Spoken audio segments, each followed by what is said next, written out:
할렐루야. 사순절 세 번째 주간을 지내고 있습니다. 이번 한 주도 예수 그리스도의 십자가 사랑을 마음에 깊이 새기는 그 은혜를 마음껏 누리는 한 주 되시기를 소망합니다. 3월 8일 오늘 말씀의 주제는 영혼을 먼저 살피라입니다. 성경 말씀 읽겠습니다. 마태복음 12장 12절 13절 말씀입니다. 사람이 양보다 얼마나 더 귀하냐. 그러므로 안식일에 선을 행하는 것이 옳으니라 하시고 이에 그 사람에게 이르시되 손을 내밀라 하시니 그가 내밀매 다른 손과 같이 회복되어 성하더라. 아멘. 살면서 곤란한 질문을 받은 적이 있지 않나요? 있다면 그때 어떤 대답을 했습니까? 무슨 결정을 하든지 우리는 가능한 내가 덜 다치는 쪽을 선택합니다. 하지만 예수님은 달랐습니다. 어느 안식일 예수님께서 회당에 들어가 말씀을 전하기 시작했습니다. 그런데 자꾸만 눈에 들어오는 사람이 있었습니다. 한쪽 손이 마른 사람, 즉 손이 오그라든 사람이었습니다. 그런데 예수님 외에 바리새인과 서기관들도 그를 주목했습니다. 당시 유대 전통에는 안식일에 생명이 위급한 사람만 치료할 수 있었습니다. 바리새인과 서기관들은 혹시나 예수님이 그를 고쳐주면 고발할 구실을 얻을 수 있었기에 주시하고 있었습니다. 그런데 분명 그 사람을 본 것 같은데 예수님이 별 반응이 없으십니다. 그래서 어떤 사람이 묻습니다. 안식일에 병 고치는 것이 율법에 맞습니까?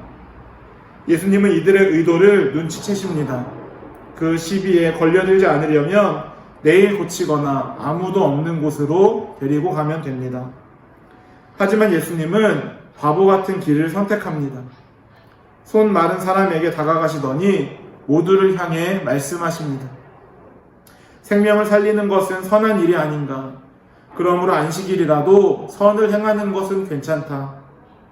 그러고는 바로 그의 오그라든 손을 고쳐주십니다. 예수님은 왜 곤란할 수 있는 방법을 선택하신 걸까요?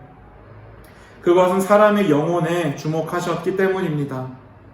손 오그라드는 것도 서러운데 그 병 때문에 남들의 입에 오르내리는 논쟁거리의 주인공이 된다면 그 사람의 심정은 어떨까요? 그것을 내다보신 예수님은 논쟁에 몰두하여 상처 주기보다 어려움을 감수하더라도 영혼을 살리는 쪽을 선택하신 것입니다. 한 영혼에 주목하신 예수님 덕분에 우리에게도 구원의 길이 열렸습니다. 이런 예수님을 사랑한다면 이제 우리도 달라져야 하지 않을까요? 곤란한 상황에 처했을 때 어느 쪽을 선택하시겠습니까? 예수님은 오늘 본문을 통해 분명하게 말씀하고 계십니다. 먼저 저 영혼을 살펴라.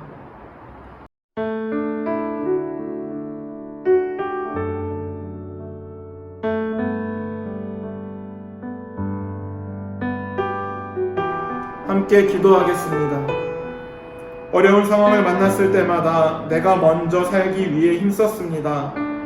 남들보다 더 나은 것을, 더 많은 것을 얻기 위해 힘썼습니다. 주님, 이제는 좀 다르게 살게 해주십시오. 어려운 처지에 있는 영혼들을 돌아볼 수 있는 예수님의 마음으로 살게 하옵소서.